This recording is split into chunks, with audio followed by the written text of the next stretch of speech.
그런데 어제 대정부질문 사흘째여서 여기에 한덕수 총리가 나와서 답변을 하는 도중에 이분의 이름이 나와서 논란이 빚어졌대요. 어떤 상황인지 한번 보시고 이어가 보도록 하겠습니다.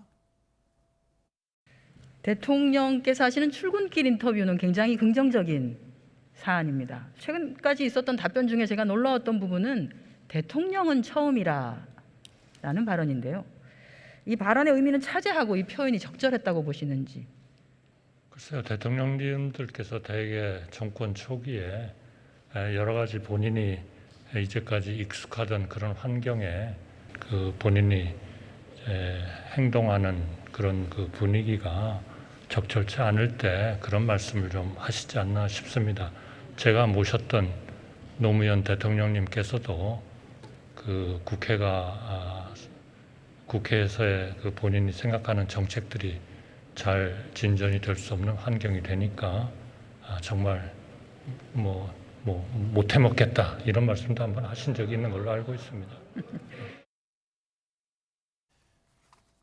과거 노무현 전 대통령 발언을 인용하면서 약간 소리 들으셨죠? 본회의장에서 약간 웅성웅성 내지는 웃음 내지는 뭐 나왔어요. 일단 저 발언은 어떻게 보세요? 네, 일단 저는 이렇게 생각해요. 그러니까 윤석열 대통령을 보호하기 위해서 총리 입장에서 얘기하는 거 앞부분만 얘기했으면 저는 별 문제가 없을 거라고 생각해요. 그런데 이제 본인이 어쨌든 노무현 전 대통령도 총리를 하셨잖아요. 그때 모셨던 전직 대통령이시고 지금 이제 서거하신 분인데 그분의 이름을 들어서 윤석열 대통령을 방어하는 모습이 과연 좋은 모습인가 이런 비판이 있는 거예요. 그러니까 물론 노무현 대통령 그 얘기 하셨어요. 못 해먹겠다 얘기해서 그때 또 얼마나 야당이 공격을 했습니까? 이 얘기를 한다고 그렇죠. 엄청나게 공격했거든요. 근데 그렇게 공격을 받았었는데 그 공격을 지금 이제 윤석열 대통령이 받고 있는 거거든요. 왜냐하면 처음에 해서 잘 모른다 이렇게 해버리니까 너무 무책임한 거 아니냐 이런 비판을 받고 있는 건데 네. 그 본인이 모셨던 두 분의 대통령을 지금 현직 대통령을 보호하기 위해서 예전에 모셨던 대통령에 대해서 이런 걸 인용하는 것이 과연 타당한 거냐 하는 부분에 논란이 있는 것이고 저는 좀 부적절하다 이렇게 생각합니다. 야당 특히 민주당이 이 발언 듣고 가만히 있지는 않았을 것 같은데요. 허주연 변호사님. 네, 한덕수 총리의 발언에 민주당 의원들 일부 강하게 항의해서 소란이 빚어지기도 했습니다. 한덕수 총리가 이 참여정부 마지막 총리였잖아요. 그런 부분에 있어서 서면 브리핑을 통해서 오영환 민주당 대변인이요. 배은망덕해도 윤 대통령 발언을 감싸겠다고 이렇게 고인이 된 분을 이용할 줄은 몰랐다. 사과해라. 이렇게 비판을 했어요. 네. 여기에 대해서 한 총리가 오늘 SNS를 통해서 노 전 대통령은 국익을 최선에 놓고 고뇌하는 지도자셨는데 어제 답변은 이제 국정을 운영하는 데 있어서 어려움이 있을 때 답답함을 호소하기도 했다. 전현직 대통령들이. 네. 거기에 대한 공감과 이해 차원에서 드린 말씀이었고 노 전 대통령 말씀을 인용한 것에 불과하지 다른 뜻은 없었다라고 해명했습니다. 네.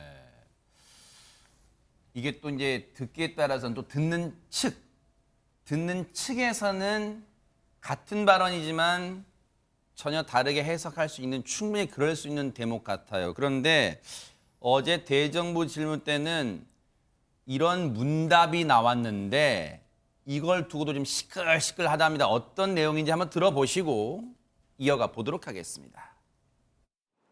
윤석열 대통령 존경하십니까?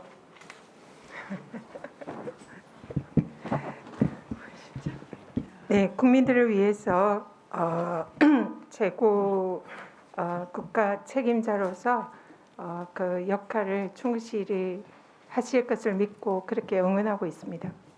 그리고 윤석열 대통령보다는 문재인 대통령을 더 존경하는 사람 아닙니까? 제가 말씀드린 거에 틀렸습니까?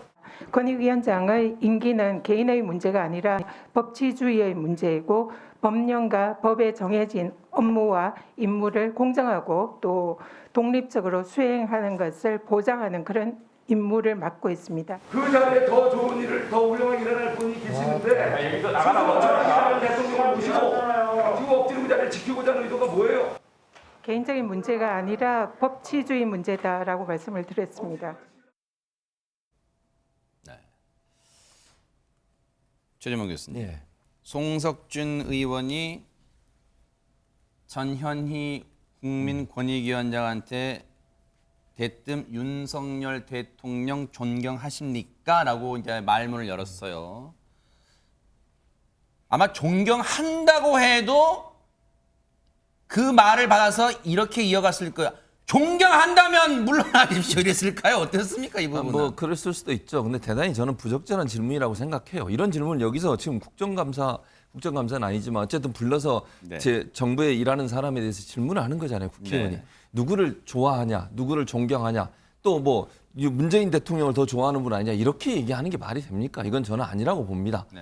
그리고 만약에 진짜 전현희 위원장에 대해서 불만이 있으시면 그분이 하는 일에 대해서 문제를 지적을 해야죠. 네. 이러이러한 분이 문제가 있는데 왜 그렇게 하십니까? 라고 얘기를 하는 게 맞지. 왜 안 물러나라고 물러나라고 저렇게 압박을 하는 것이 대놓고 네. 과연 타당한가? 아니 지금 최근에 검찰에서 과기부 통일부까지 압수수색했어요. 네. 과기부 통일부 환경부 장관은 감옥까지 갔다 왔습니다. 물러나라 그래가지고 산업부 지금 블랙리스트 수사하고 있잖아요. 전 정부에 대해서 환경부, 산업부, 과기부, 통일부까지 지금 수사하고 있습니다. 네. 그러면 국회의원이니까 대놓고 물러나라고 해도 문제가 없고 뒤에서 몰래 물러나라고 하면 문제가 있는 겁니까? 이런 식으로 접근하는 게 저는 문제라고 생각해요. 정말 전현희 권익위원장이 제대로 일을 못한다면 그 일 못하는 부분을 가지고 얘기를 해서 그걸 스스로 돌아보게 하든지 이렇게 하는 게 맞지. 누구 좋아하느냐 존경하느냐 이런 말을 가지고 안 나가면 안 되는 듯한 압박을 하는 듯한 모습을 보이는 것은 네. 저는 좋은 모습이 아니라고 생각합니다. 네. 어제 이제 저 상황은 대정부 질문은 아니고 국회 정무회의 이제 전체 회의 때 나왔던 상황이에요. 이제 정무위가 소관 부처고 소관 부처 중에 이제 국민권익위원회가 포함되어 있으니까요. 그런데 김현주 평론가님 이런 생각이 좀 듭니다. 이런 공방이 이제 윤석열 정부 말기나 이제 다음 정권 글쎄 정권이 재창출될지 교체될지는 모르겠습니다만 다음 정부에서도 그런 비슷한 상황이 생길까? 이제 물러나라. 새 술은 새 부대식으로 같이 임기를 같이 가지 왜 전에 했던 인사들이 새 정부도 있냐라고 그 논란이 빚어질 수 있어요. 그렇다면 차제에 뭔가 새로운 룰이랄까요? 그런 걸 만드는 게 여야가 머리 맞대야 되는 거 아니에요? 어떻습니까? 이거 제도 개선이 반드시 필요한 부분이라고 생각됩니다. 지금 그 문정부 말기에 소위 알박기 인사로 엄청 시끄러웠지 않습니까? 이게 직권 남용으로 연결이 되면서 소위 블랙리스트 수사로 해서 아까 방금 말씀하셨다시피 여러 부처의 장관들까지도 실형을 받는 이런 상황이 되고 있는데 네. 이 국정기조를 같이 하는 분들이 그 임명직 고위직에서 분명히 함께 기조를 맞춰 나가면서 해야 되는 부분이 있는 것이거든요. 네. 그리고 이게 맞지 않는 이 임기 때문에 벌어지는 이런 일들은 반드시 제도 개선을 통해서 차제에 바로잡지 않으면 이게 계속 이를테면 정부가 이어지건 아니건 간에 반복되는 문제를 그냥 지켜보고만 있을 수는 없는 것이라고 생각합니다. 네. 반복되는 글쎄요 고질병 같은 이 문제 지금 상황에 날도 덥지만 이를 지켜본 국민은 더 답답하기만 할 것 같다 이런 생각도 해봅니다.